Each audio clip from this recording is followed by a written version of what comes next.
वहां एक स्त्री ने उनसे पूछा कि आप तो किसी राजकुमार की तरह दिखते हैं, आपने यंग अवस्था में, इस युवा अवस्था में गेरुआ वस्त्र क्यों धारण किए हैं? तब बुद्ध ने कहा कि मैंने कुछ प्रश्नों के उत्तर ढूंढने की इच्छा प्रकट की और इसी के उत्तर को जानने के लिए मैं यह वस्त्र धारण किया हूँ। बुद्ध ने कहा, हमारा शरीर युवा और आकर्षक, लेकिन यह वृद्ध होगा, बीमार होगा और अंत में मृत्यु को प्राप्त भी हो जाएगा।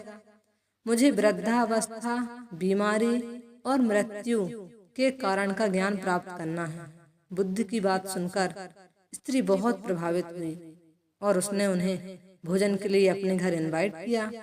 जैसे ही यह बात गांव के लोगों को मालूम हुई तो सभी ने बुद्ध से कहा कि वे उस स्त्री के यहाँ ना जाएं।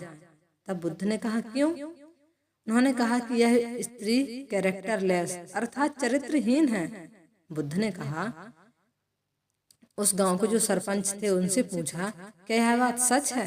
सरपंच ने भी गांव के लोगों की बात में सहमति जताई। तब बुद्ध ने सरपंच का एक हाथ पकड़कर कहा कि अब आप ताली बजाकर दिखाओ।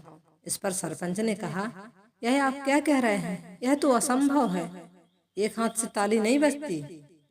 तो बुद्ध ने कहा, ठीक इसी प्रकार कोई भी स्त्री चरित्रहीन नहीं हो सकती। यदि उस गांव के पुरुष चरित्रहीन ना हो तो वह स्त्री चरित्रहीन नहीं होती। गांव के सभी पुरुष बुद्ध की यह बात सुनकर शर्मिंदे, मतलब उनको गिल्टी फील हुई। तो हम कहते हैं कि वह लेडीज खराब है। यदि कोई पुरुष उस पर गलत दृष्टि ना डाले, उसके साथ कोई ऐसा व्यवहार ना करे, तो वह चरित्रहीन नहीं हो सकती।